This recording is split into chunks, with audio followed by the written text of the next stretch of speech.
when I tried to kick him, I just put halfway his feet in my face. And they stop there, I pose. They ask me, how is it? Good. Quand j'essaie de lui donner un coup de pied, je lui mets la moitié du pied dans le visage. Et je m'arrête là. Je pose. Il me demande « Comment ça va ?» À 72 ans, la légende des arts martiaux Sammo Hung partage un regard intime sur ses expériences avec l'emblématique Bruce Lee. Connu pour son dynamisme et ses contributions révolutionnaires au cinéma d'arts martiaux, Sammo Hung a captivé les fans du monde entier par sa créativité et son talent. Pour la première fois, il se confie sur sa relation personnelle avec Bruce Lee, offrant un aperçu rare de la vie et de l'héritage du pionnier des arts martiaux. Mais avant de plonger dans ces révélations fascinantes, découvrons d'abord la jeunesse de Sammo Hung et le parcours remarquable qui a façonné sa carrière. Jeunesse et carrière de Sammo Hung né le 7 janvier 1952 à Hong Kong. Sammo Hung est issu d'une famille profondément ancrée dans l'industrie cinématographique. Son père, Chin Ching-gan, était un acteur de Shanghai et sa mère travaillait comme costumière. En raison de leurs emplois exigeants, Hung a été élevé principalement par ses grands-parents, qui étaient des personnalités célèbres du cinéma hongkongais. Sa grand-mère, Chin Se-ang, a joué dans plus de 80 films et son grand-père, Hung Chung-ho, était réalisateur entre 1937 et 1950. Ces expériences formatrices ont insufflé à Hung un intérêt permanent pour le cinéma. À 9 ans, Hung a intégré la prestigieuse China Drama Academy, une école d'opéra de Pékin à Hong Kong, où il s'est entraîné rigoureusement aux arts martiaux, à l'acrobatie et au jeu d'acteur sous la direction du maître Yu Jim Yuen. Il devint un membre clé des 7 Petites Fortunes, un groupe qui comptait de futures stars comme Jackie Chan et Yuen Biao. Entre-temps, il utilisa le nom de Yuen Lung, suivant la coutume du maître. La carrière d'acteur de Hung débuta peu après son admission à l'académie, apparaissant d'abord dans L'éducation de l'amour, 1961, puis partageant l'écran avec Jackie Chan dans Le Grand et le Petit Wong Tin Bar, 1962. Dès l'âge de 14 ans, il commence à travailler au Shaw Brothers Studio comme assistant du réalisateur. De scènes d'action Han Ying-jae pour le film Viens boire avec moi, 1966. Sa percée survient en 1973, lorsqu'il apparaît comme partenaire d'entraînement dans Opération Dragon de Bruce Lee, un rôle qui lui permet de se faire connaître du grand public et de se tourner vers le cinéma d'action. Dans les années qui suivent, Hung se fait connaître pour son mélange unique d'arts martiaux et de comédie. Il fait ses débuts de réalisateur en 1977 avec Le Moine à la poigne de fer, qui met en valeur ses chorégraphies et son style narratif innovant. À la fin des années 1970 et 1980, il devient une figure incontournable du cinéma hongkongais, jouant et réalisant des films à succès comme Rencontre du genre effrayant, 1980, Le Fils prodigue, 1981, et Le Boucher magnifique, 1979, consolidant ainsi son statut de cinéaste polyvalent. Son travail avec Jackie Chan et Yuen Biao, notamment dans des films comme Projet A, 1983, et Le Repas à la main, 1984, allie action rythmée et esprit, créant des icônes du cinéma hongkongais. La contribution de Hung au cinéma d'arts martiaux est indéniable, tout comme son talent pour créer des séquences de combats complexes, alliant richesse émotionnelle, ironie et humour. Ce double contribution, en tant qu'acteur et réalisateur, a contribué à façonner l'avenir du genre, laissant une empreinte indélébile qui continue d'influencer le cinéma d'arts martiaux aujourd'hui. Tout au long de sa carrière, Hung a fondé plusieurs sociétés de production telles que Garbo Motion Picture Company et Boho Films, qui ont produit plusieurs blockbusters durant l'âge d'or du cinéma hongkongais. Son travail a fait progresser la maîtrise de la chorégraphie d'action et de la narration, orientant ainsi les trajectoires des films d'arts martiaux. Sammo Hung a dû relever des défis. Bien que couronné de succès, son expérience a été loin d'être sans heurts. Adolescent, Hung s'est gravement blessé à la jambe lors d'un entraînement à l'Académie d'art dramatique de Chine. Bien que les détails de ses blessures soient restés rares, la gravité de la blessure l'a cloué au lit pendant une longue période. À ce moment crucial de sa vie, alors qu'il passait d'un entraînement intensif à une carrière cinématographique naissante, Hung se souvient de la douleur et de l'insistance de son maître Yu Jim Yuen à continuer à jouer malgré sa boiterie. Les suites de sa blessure se sont avérées difficiles. Sans entraînement pendant 2 mois, Hong a pris un poids considérable, qu'il attribuait à son inactivité et à son alimentation. Cette période de convalescence a coïncidé avec une poussée de croissance à l'adolescence, et sa prise de poids a fini par influencer les rôles qu'on lui a proposés au cinéma, lui attribuant souvent des rôles de méchants ou de personnages comiques en raison de sa forte corpulence. Cependant, la ténacité de Hong le ramena instantanément à son métier de cascadeur et de directeur de combat. Plus tard, il se remémora cette expérience formatrice dans des interviews et des écrits autobiographiques, évoquant les leçons positives qu'il en tira et son impact sur sa pratique cinématographique. Son passage à l'Académie d'art dramatique de Chine et sa convalescence furent mis en scène dans le film Painted Faces, 1988, qui dépeint les dures réalités d'un entraînement dans des conditions difficiles. Son surnom Samo, qui signifie « trois cheveux », s'inspirait d'un héros de bande dessinée chinois populaire et reflétait sa forte corpulence. Malgré ses premiers succès, la fin des années 1980 fut marquée par de nouvelles difficultés. Alors que Hong connaissait le succès avec des films comme Projet A 1983 et Dragons pour toujours 1988, la renommée internationale de Jackie Chan commença à éclipser ses propres réussites. Cependant, avec l'ascension fulgurante de Chan, le succès commercial de Hong commença à décliner, avec des films comme Pantyhose Hero 1990 et Slickers vs. Killers 1991, qui connurent des échecs tant critiques que commerciaux. Ce changement créa des tensions entre les deux amis, mais Hong resta actif dans l'industrie, continuant à assumer divers rôles devant et derrière la caméra, s'adaptant ainsi à l'évolution du cinéma d'arts martiaux. Au-delà de son déclin de popularité, Hong a également connu des difficultés financières en tant que producteur. Après avoir fondé sa propre société de production, Boho Films, il a continué à chercher de nouvelles perspectives pour lui-même et pour les autres. Pourtant, la plupart de ses œuvres ont vu leur budget diminuer.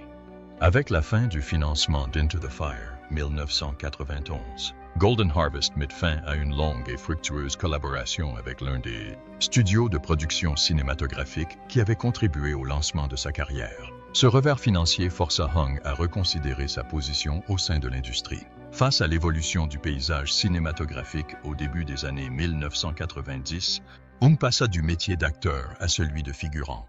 Il s'est davantage investi dans la chorégraphie d'action et le mentorat de jeunes talents, et a également commencé à réaliser des films capitalisant sur les nouvelles tendances du genre des arts martiaux. Néanmoins, la transition s'est avérée difficile, car il a dû lutter contre de nouveaux cinéastes qui réécrivaient la trajectoire du genre. Malgré ces difficultés, Hong a connu un regain de popularité à la fin des années 1990 grâce à son rôle dans la série télévisée américaine Martial Law, diffusée de 1998 à 2000. Bien que la série lui ait permis de se faire connaître du public occidental, Hong a finalement quitté le projet, insatisfait du scénario. Ces dernières années, Hong a connu un regain de popularité, tant en tant qu'acteur que réalisateur. Son passé de chorégraphe d'action dans IP Man 2008 et ses suites lui a permis de faire à nouveau sensation auprès des médias. Et il est revenu à la réalisation avec The Bodyguard 2016, après presque 2 décennies. Il a également joué dans des films notables tels que Call of Heroes 2016 et God of War 2017, prouvant qu'il possédait toujours le charisme et le talent qui avaient autrefois fait de lui une figure emblématique du cinéma d'arts martiaux. L'influence de Hong sur le genre a été largement soulignée et récompensée à maintes reprises, notamment par un Lifetime Achievement Award au Festival du film asiatique de New York en 2010. Son influence ne se limite pas à son propre travail. Il a formé des centaines de jeunes acteurs et cascadeurs qui ont contribué à faire évoluer le genre encore aujourd'hui. Les difficultés de la vie personnelle de Hong. Malgré ses renouveaux professionnels, sa vie personnelle a connu des difficultés importantes. Son premier mariage avec Jo Eun-ok, une Coréenne, a débuté en 1973 et ils ont eu 4 enfants, 3 fils, Timmy, Jimmy et Sammy, et d'une fille, Stephanie. Malheureusement, leur mariage s'est soldé par un divorce en 1994, après 21 ans de mariage. Cette séparation est survenue à un moment particulièrement difficile de la carrière de Hong, alors qu'il passait du statut d'acteur et de réalisateur à celui d'acteur, et de réalisateur à succès au déclin de l'industrie cinématographique hongkongaise.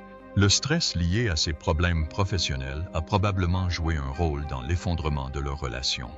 Après son divorce avec Joe Enoch, Sammo Hung a entamé une relation avec Joyce Godenzi, une ancienne Miss Hong Kong, à un moment difficile de sa carrière. Leur collaboration professionnelle a débuté avec le film Eastern Condors, 1987, dans lequel Godenzi interprétait le rôle d'une guérilla vietnamienne, bien qu'elle n'ait jamais pratiqué les arts martiaux. À mesure que leur relation professionnelle s'est développée, leurs liens personnels se sont approfondis et ils se sont mariés en 1995. Malgré les fondations solides de leur relation, leur partenariat a également connu des difficultés.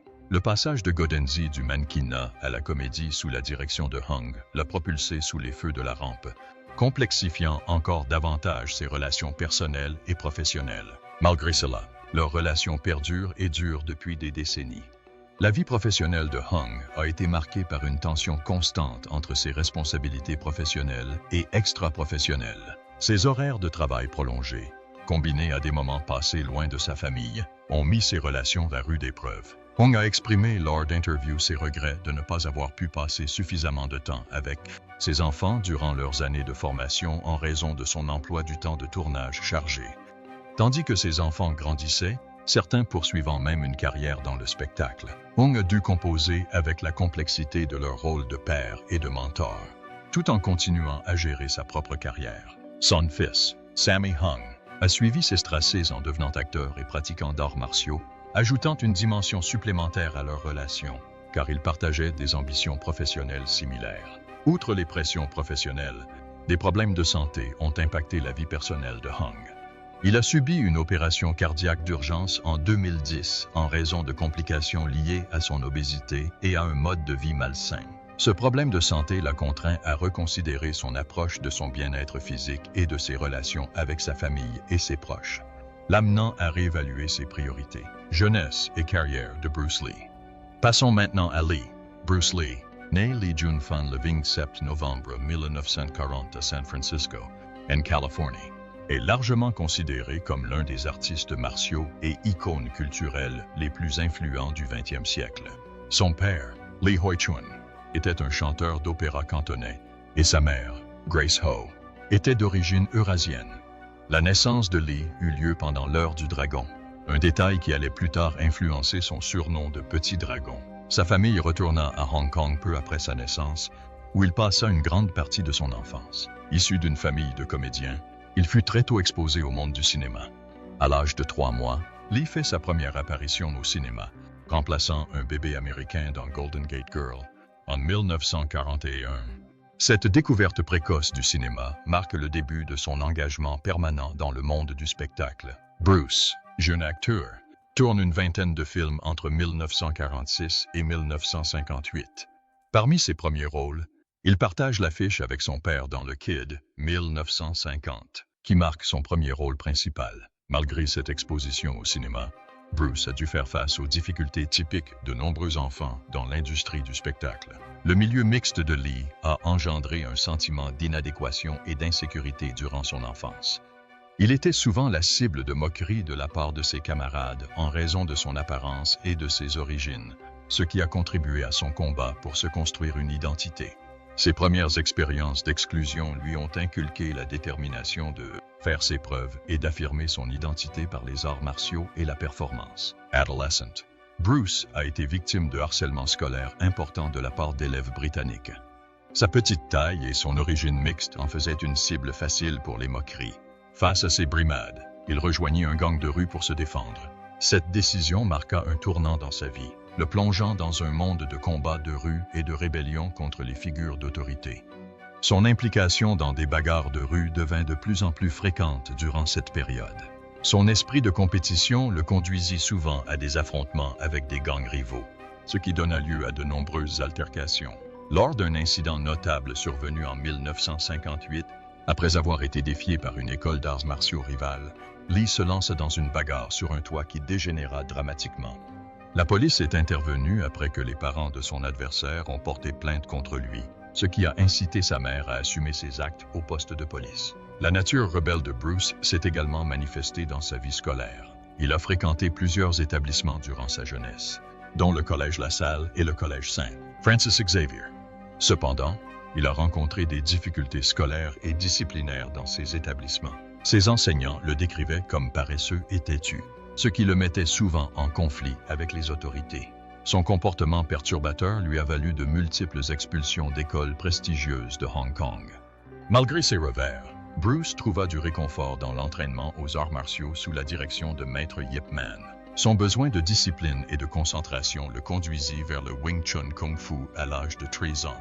Ce style de Kung Fu du sud de la Chine privilégie le combat rapproché et les frappes puissantes, ce qui le rend particulièrement adapté à un individu de sa stature. L'entraînement de Bruce auprès de Yip Man a marqué un tournant dans sa vie.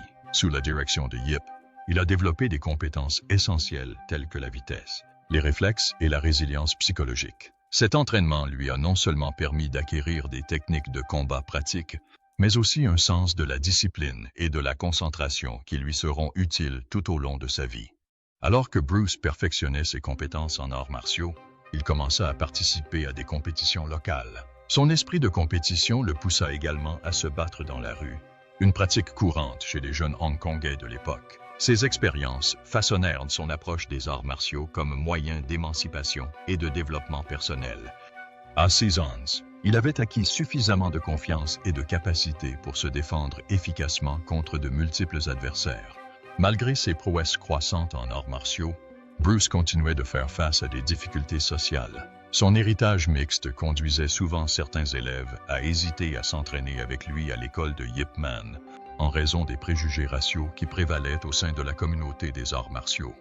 Cependant, cette adversité l'a poussé à prendre des cours particuliers auprès de Yip Man et d'autres élèves plus expérimentés comme Wang Chunleung. Son entraînement aux arts martiaux était complété par son intérêt pour la danse. Il a remporté le championnat de Hong Kong de Cha-Cha à 18 ans. Cette combinaison de compétences lui a permis de développer un jeu de jambes et une coordination corporelle exceptionnelle, des qualités essentielles pour la danse et les arts martiaux. Le père de Bruce Lee, Lee Hoi-chun, était un célèbre chanteur d'opéra cantonais qui nourrissait de grandes attentes pour son fils.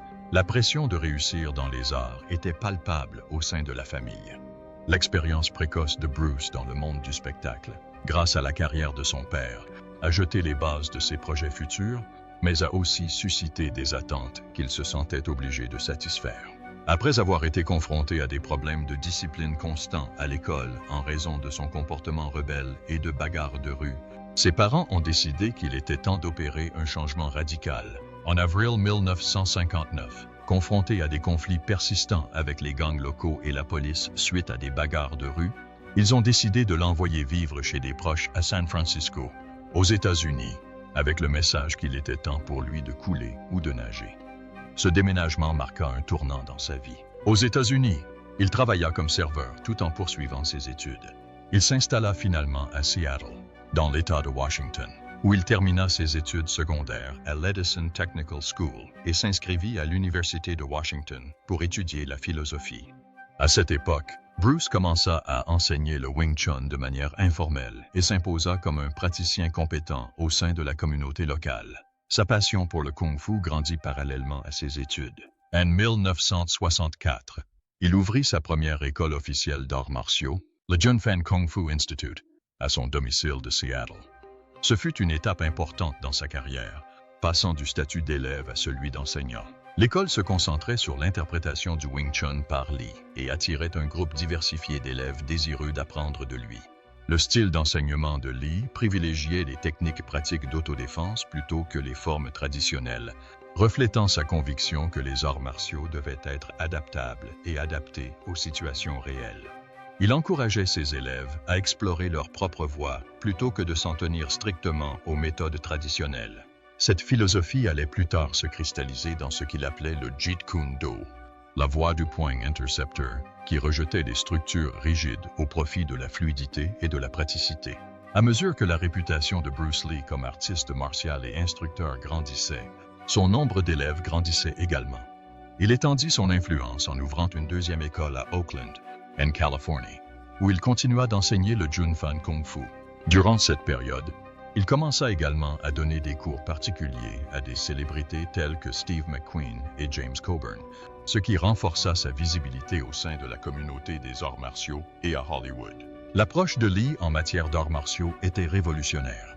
Il a intégré des techniques de boxe, d'escrime et d'autres disciplines, créant ainsi un système de combat plus complet et adaptable. Il était convaincu que les artistes martiaux devaient être libres de puiser dans différents styles plutôt que de se cantonner à une seule méthode. Un tournant dans sa carrière eut lieu aux championnats internationaux de karaté de Long Beach en 1964, où Lee démontra ses extraordinaires talents à travers des démonstrations comme le célèbre coup de poing d'1 pouce et les pompes à 2 doigts. Ses performances captivèrent le public et consolidèrent son statut de formidable artiste martial.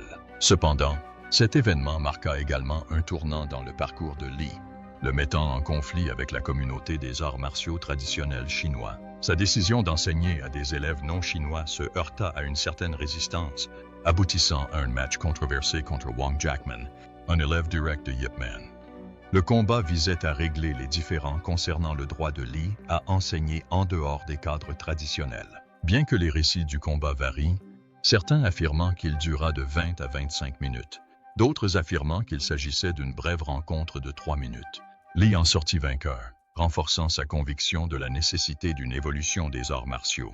En janvier 1970, alors que Lee commençait à devenir une star du cinéma, il décida de fermer son école de Kung Fu de Chinatown, non pas en raison de sa carrière cinématographique en plein essor comme on le croit généralement, mais pour préserver l'intégrité du Jeet Kune Do. Il craignait que la formalisation du style en un système traditionnel ne limite son dynamisme et son évolution. Après la fermeture de l'école, Lee a continué à enseigner en privé, insistant auprès des élèves sur le fait que le Jeet Kune Do ne devait être ni commercialisé ni structuré. Il les a encouragés à découvrir leur voie dans les arts martiaux, plutôt que de s'en tenir à des cadres rigides. Malgré sa renommée croissante, Bruce Lee a dû faire face à d'importants défis culturels à Hollywood. Les stéréotypes raciaux limitaient les rôles qui lui étaient proposés, et ses aspirations à diriger de grands projets cinématographiques étaient souvent contrariées par la réticence des producteurs à choisir un acteur asiatique. Sa frustration atteignit son paroxysme lorsqu'il fut écarté du rôle principal de la série télévisée Kung Fu, qui fut finalement attribuée à David Carradine. En réaction, Lee chercha à exercer un plus grand contrôle créatif sur son travail et, en 1971, il fonda Concord Productions Inc. avec Raymond Chow. Détenant une participation majoritaire dans la société, Lee souhaitait produire des films reflétant sa vision et consolidant sa place dans les arts martiaux et le cinéma. Concord Productions a joué un rôle essentiel dans la transposition de la vision artistique de Lee à l'écran, produisant certains de ses films les plus emblématiques. Lee a été producteur, scénariste, réalisateur et acteur principal de La Voix du Dragon, 1972, qui mettait en scène la légendaire scène de combat entre Lee et Chuck Norris au Colisée de Rome. Ce film a consolidé le statut mondial de Lee comme icône des arts martiaux, mettant en valeur son approche innovante de la chorégraphie de combat. Son autonomie créative lui a permis d'influencer profondément tous les aspects de la production, garantissant ainsi une représentation fidèle de sa philosophie des arts martiaux. Le succès de La Voix du Dragon et des projets ultérieurs a donné à Lee la liberté de concrétiser ses idées. Après La Voix du Dragon, il commença à travailler sur Le Jeu de la mort, mais la production fut interrompue lorsqu'on lui proposa le rôle principal dans Opération Dragon, un film marquant et la première coproduction hongkongaise-américaine. Opération Dragon connut un immense succès, consolidant encore davantage l'héritage de Lee comme figure cinématographique mondiale. Décès de Bruce Lee et production cinématographique posthume. Tragiquement, la vie de Bruce Lee s'est terminée prématurément le 20 juillet 1973, lorsqu'il est décédé des suites d'une grave réaction allergique à un médicament qu'il prenait contre un mal de tête. À seulement 32 ans, sa mort soudaine a choqué le monde entier. La cause officielle était un œdème cérébral, probablement déclenché par la réaction aux médicaments. Son décès prématuré a soulevé des questions sur le stress et le surmenage, notamment compte tenu de son programme d'entraînement intensif et de son emploi du temps de travail. Bien que Concord Productions ait cessé ses activités après la mort de Bruce Lee, son impact perdure, notamment grâce à sa contribution à Le Jeu de la mort. Conçu à l'origine comme une vitrine de la philosophie martiale de Lee, le film proposait un récit unique où le personnage de Lee gravite une tour et affronter des adversaires représentant chacun un style d'arts martiaux distinct. Cette structure a permis à Lee de démontrer l'adaptabilité du Jeet Kune Do en mettant l'accent sur la fluidité, le côté pratique et l'expression personnelle au combat. Après la mort de Lee, le désir de terminer le jeu de la mort était fort. Si des séquences clés, notamment des scènes de combat avec Kareem Abdul-Jabbar et Don Inosanto, ont été filmées, une grande partie du film est restée inachevée. Pour le finaliser, les producteurs ont utilisé des images existantes, du montage, des saucis et des doublures cascades. Des images d'archives des précédents films de Lee ont été incluses, et des voix off ont été ajoutées pour les répliques manquantes. Sorti à titre posthume en 1978, 5 ans après la mort de Lee, le jeu de la mort a reçu des critiques mitigées, mais reste emblématique, notamment le dernier acte mettant en valeur la philosophie des arts martiaux et les styles de combat de Lee. Malgré ses défauts, le jeu de la mort a renforcé le statut de Bruce Lee en tant qu'icône culturelle et a consolidé son influence dans le cinéma d'arts martiaux. Le film, ainsi que d'autres œuvres posthumes, ont permis à l'héritage de Lee de perdurer, continuant d'inspirer les artistes martiaux du monde entier. La production cinématographique posthume de son père par Shannon Lee, le fils de Bruce Lee, s'est efforcé de préserver son héritage, notamment en produisant la série télévisée Warrior, basée sur le concept original de son père à la fin des années 1960. Lee avait proposé à Warner Brothers une série sur un artiste martial du quartier chinois de San Francisco. L'objectif était de remettre en question les stéréotypes et de donner à des personnages asiatiques des rôles principaux à une époque de discrimination raciale, notamment avant la loi d'exclusion des Chinois de 1882. Bien que la série de Lee n'ait pas vu le jour de son vivant, Shannon Lee a relancé l'idée en 2015 en s'associant à Perfect Storm Entertainment pour développer Warrior. La série a modernisé le concept de Lee tout en restant fidèle au thème de l'identité culturelle, de la résilience et de la résistance à l'adversité. Shannon Lee a assuré la production exécutive, veillant à ce que la vision de son père soit respectée tout au long du processus de production. La série a été réalisée par Justin Lin, connu pour son travail sur la franchise Fast and Furious, qui a apporté au projet un style cinématographique contemporain. Le tournage a débuté en octobre 2017 au Cap, en Afrique du Sud, et Warrior a été diffusé en avant-première le 5 avril 2019 sur Cinemax.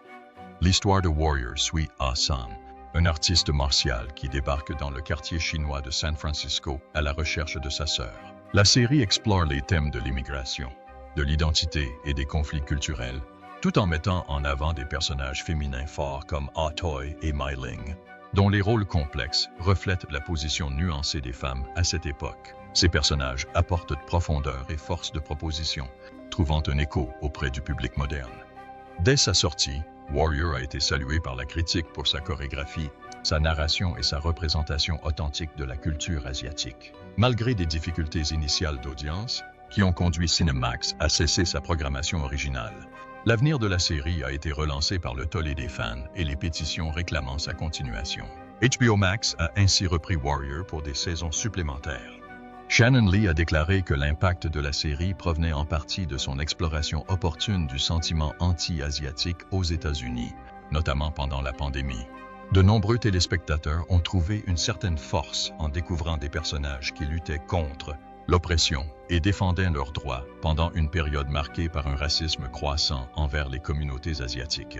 Le succès de Warrior a permis à Shannon Lee de perpétuer l'héritage de son père tout en abordant les problématiques contemporaines rencontrées par les Américains d'origine asiatique.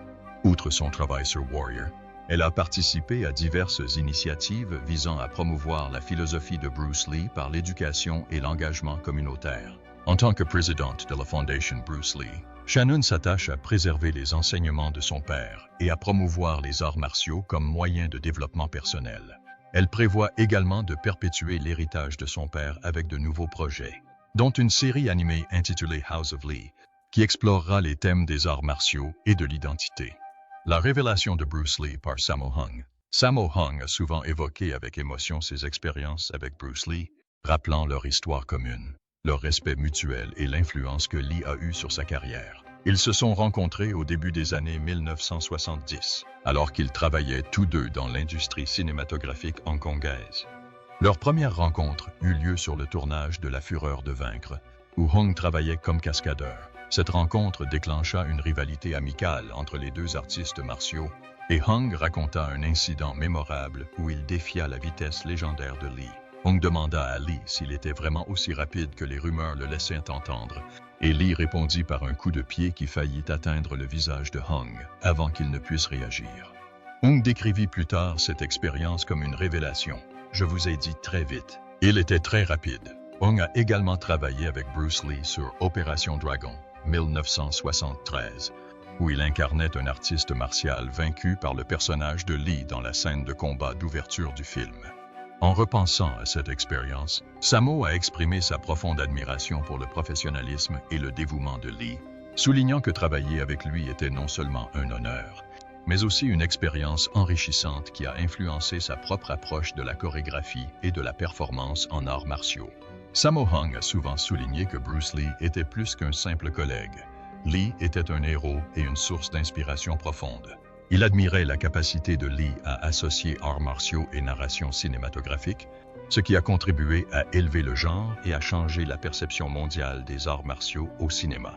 Hung a déclaré que l'influence de Lee sur lui, tant sur le plan personnel que professionnel, avait été immense. La mort prématurée de Bruce Lee, le 20 juillet 1973, a profondément marqué Sammo Hung et la communauté des arts martiaux. Hung a exprimé sa profonde tristesse face à la perte d'une figure aussi influente à un si jeune âge. Il a évoqué le sentiment de perte ressenti non seulement pour son ami, mais aussi pour les futures collaborations potentielles qui ont été anéanties par la disparition de Lee. Hung a également reconnu que la disparition de Lee avait laissé un vide dans le monde des arts martiaux, Lee étant considéré comme un pionnier qui a brisé les barrières pour les acteurs asiatiques à Hollywood et a remodelé la perception mondiale des arts martiaux. Outre ses anecdotes personnelles sur Bruce Lee, Sammo Hung s'est donné pour mission de continuer à promouvoir l'héritage des arts martiaux que Lee a contribué à populariser. Il souligne l'importance de préserver l'authenticité du cinéma d'arts martiaux tout en s'adaptant aux tendances modernes. À travers ses propres films et productions, Hung souhaitait honorer les principes prônés par Bruce Lee, notamment la discipline, le respect et l'innovation. Son travail d'acteur et de réalisateur a contribué à perpétuer l'esprit des arts martiaux traditionnels, tout en l'infusant d'éléments contemporains qui trouvent un écho auprès des nouvelles générations de spectateurs. L'influence de Bruce Lee demeure un élément moteur de la carrière et de la créativité de Sammo Hung. Que pensez-vous de la vie de Bruce Lee? Partagez ci-dessous et n'oubliez pas d'aimer, de vous abonner et d'activer la cloche pour plus d'articles. Merci de votre attention.